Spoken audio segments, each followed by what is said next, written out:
The Absolute Law of Karma, written by Pandit Sri Ram Sharma Acharya. Audio 7.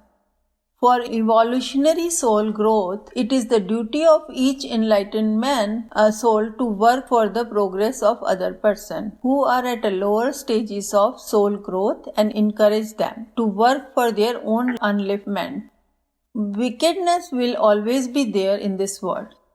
There is no reason to be afraid of it. Whosoever is desirous of self-enlightenment should learn to face and overcome the disturbances caused by the wicked. It is necessary to restrain the evil and prevent the beastly traits from polluting humane values. Flies have to be kept away from sweets. The efficiency of one's karmas is demonstrated in preventing spread of sinful traits in the society. A great deal of caution is required in this endeavor.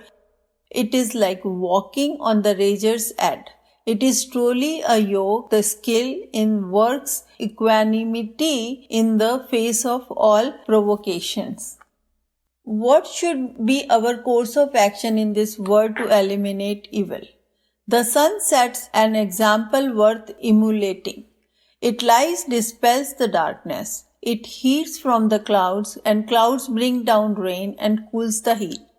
When we take food, hunger goes by itself, and when we follow laws of health, weakness is removed without much effort. In order to remove ignorance, try to acquire knowledge. For making the world free of evil, we should work for proliferation of virtues. The proper way of eradication of disease is to educate the masses about the significance of laws of hygiene and health. The sick do need the medicine, but hospitals cannot cure the entire society. Law enforcement machinery work like a hospital for the wicked, the morally sick. It takes care of only contingencies. Law cannot remove the root cause of the social ill. It is not possible to eradicate evil by violence. Violent opposition would only incite a stronger counter-reaction. A surgeon does not act like a butcher.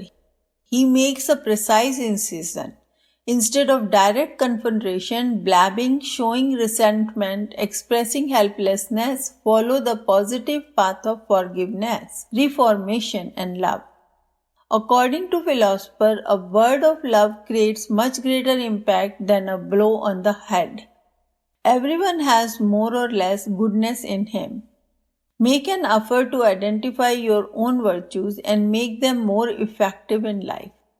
Also find out the virtues in the other person and try to encourage him to more and more cultivate these virtues. Do not fight your battle in the darkness of ignorance. Make your battlefield illuminated. Do not be disheartened by the spread of immorality. Counter it with morality. The only way to remove evil from the world is to encourage goodness. Remove the air from the bottle by filling it with water. Do not associate with evil. Why should you like to collect the garbage? Evil. Let others do their dirty job. Your job is to disinfect the rot. Why should you do skinning of dead animals, finding faults of the evildoers? Assume that the more dignified role of teacher. Remember, in this world, quite a few persons having a fault-finding attitude. Perhaps there are more persons inclined to punish the guilty than are necessary. When a child teases another one, quite a few of his companions slap him on the cheek. But how many of this world are prepared to give free food and clothes to a needy child? Let the evildoer suffer the consequences of their misdeed. Take the venerated seat of the mother who feeds the infant by the extract of her own blood, who suffers in cold but shields the child in the bosom. Like a learned teacher, distribute the wisdom acquired by you amongst the immature, ignorant, and way-lost people. The glorious path of reformation is not easy to follow. People may make you suffer, insult you, make fun of you. They may even regard you as a crack brain, may oppose you or create hurdles in your work for no rhyme or reason. Be least apprehensive about such persons. Do not deviate from your path. A number of such habitual fault finder is always insignificant. Against hundreds of appreciators of your good work, the number of denunciators will be very small. These antagonism too will come to you as a token of divine grace. It would provide you opportunities for introspection and the corrective action. This will change you and with a higher potency, energy for speedy progress. You might have understood the significance of a person, events and objects which come in our lives in their ever-changing material world is momentary and illusory. Therefore, material object and relationship are not worthy of blind pursuit for their acquisition and attachment thereto. Such detached attitude would in no way discourage us in performance of our duties. On the contrary, only on being detached to the material world we can pay attention to our progress without worry. It is great misconception to regard this world as full of misery. World is full of things of beauty and joy. Had it not been so, the free, spotless, illuminated, blissful soul, which is spark of the Supreme, would not have chosen it as its abode. Unhappiness is nothing but absence of happiness. Unhappiness means abandoning a highway and wandering way lost through the thickest of thorny bushes. As discussed earlier, mostly the unhappiness, antagonism, enmity, distress and conflict faced by us is illusionary and people are not as wicked as we assume them. If we clean our minds of prejudices and throw away our colored glasses, things will appear in their true colors. The mirror of the world reflects happiness for the virtuous and the optimistic and unhappiness for the pessimistic evildoer. As soon as we change our field of vision, see the virtues only and resolve to convert the unvirtuous with love, the entire world showers us with the petals of love. You became the recipients of uninterrupted blessing from the liberated soul of invisible heavenly world. The glaring and the burning blaze of the hot summer changes into the soothing light of the full moon. His creation is full of beauty and joy. When you look for happiness, each person of nature is prepared to give you peace and joy. Your mind can give you the taste of dishes from the king's palace in your own dry morsel of blood. True, in the human experience, there are some unhappiness in this world, but it can be tolerated.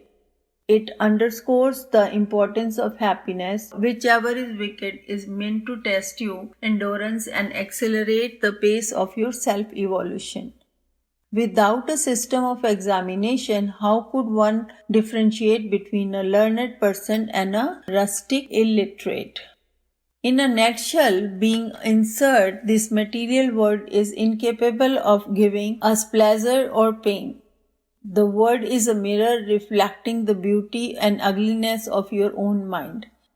When the philosopher calls this world the existence is virtual reality, it is implied that one sees the world according to one's own state of mind. It is like the many blind persons giving their description about the shape of an elephant after feeling only the part of animal's body. You can change your world by changing your environment. Project your brotherliness, benevolence, love, sympathy and optimism and you will find it reflecting back to you as a world full of bliss like the biblical Garden of Eden. Misfortunes are not always result of a past misdeeds. For most of us, misfortunes are unwelcome. These are popularly believed to be result of past sins and the displeasures of God. However, this view is only partially correct.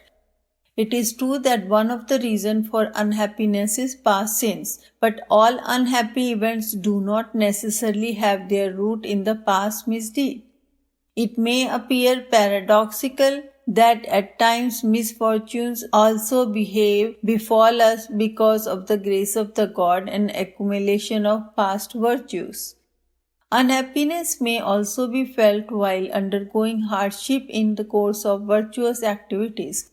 When God shows His condescension towards a highly evolved soul and wills to release the soul from the bondage of sins of materialism, He creates distressful situation in life. Such unhappy events jolts the individual out of his slumber and realize the futility of attachment in worldly things. The shock of unhappiness in such a cases serve as a divine wake-up call. Our addiction to the worldly attachment in frustration and passion is so strong that alluring that we cannot be easily de-addicted by a causal approach. There are fleeting moments of wisdom in life when man thinks that life is extremely valuable and must be used for achievement some lofty objective. But soon thereafter attraction of world drag him back to the erstwhile lowly routine of animal-like existence. Though misfortunes God exerts to strong pull and to extricate the devotee from the self-centered quagmire of ignorance. Mishaps wake from our slumber in ignorance and darkness. Unpleasant, heartbreaking happenings such as a near-fatal accident or a disease, death of an intimate friend or relative, sudden financial loss, humiliation, and tragedy by a trusted friend may occur to give a strong shock treatment so that one may correct the course of his life. Sometimes the virtuous sanskar accumulate on the account of our past karmas also produce unhappy events. Virtuous karmas also act as shield to ward off sinful temptation. The former do not permit unsinful tendencies to dominate and offer stiff residence. Many a time commitment of sin is foiled by some unforeseen obstacle. If a thief breaks his leg while going for theft, he should be taken as a consequence of his past virtuous karmas. Who work hard for moral and social upliftment of the society and meticulously follow their course of duty, face stupendous problem, hardship and a lack of resources. They also have to face antagonism of people who find such activities detrimental to their vested interests. Besides, they are tormented by unscrupulous in many ways. People treading the royal highway of righteousness have to face hardship at each step. Misfortunes are like goldsmith furnace, in which the validity of the past virtues and the tolerance to hardship undertaken for virtuous deed are tempered. After going through the misfortunes, the character and the personality of the upright person becomes all or more lustrous. Hence, while going through misfortunes, do not be under the impression that you are a sinner and a wretched person deserving divine breath. It could be that the distress is a blessing in disguise with hidden boons, which you are unable to foresee at the moment because of lack of clear vision. Innocent person may be found suffering because of unfair ideologies or oppression by others. Anyone may become a victim of exploitation, suppression, and injustice. The exploiter has to face the consequences of his karma in due course of time. But the sufferer should not take such trial as an outcome of his prarabdha. A student has to face many hardships in the course of his education. Mother suffers while bringing up the child. Ascetics, social reformers, and the righteous person undergo unbearable hardship while working for reformation of society and evolution of the human soul. Such voluntary undertaken hardships, confrontations, and problem faces in the course of fulfillment of self-assumed responsibility cannot be considered as a consequences of past misdeeds. It would not be proper to regard every happy-go-lucky person as a virtuous person in his past life or every sufferer as a sinner of his past life. Such a concept would be unjustified and misleading. There are no reason for someone to have self-pity or feel remorseful on such a false premise. The course from karma to prarabdha follows an occult and mysterious process known only to the Creator. We have to remain ever vigilant towards our duties and responsibilities and leave the rest to impartial supreme justice of God. Let us face the misfortunes and good fortunes of life with equanimity. God has made us responsible only for our duties as human beings.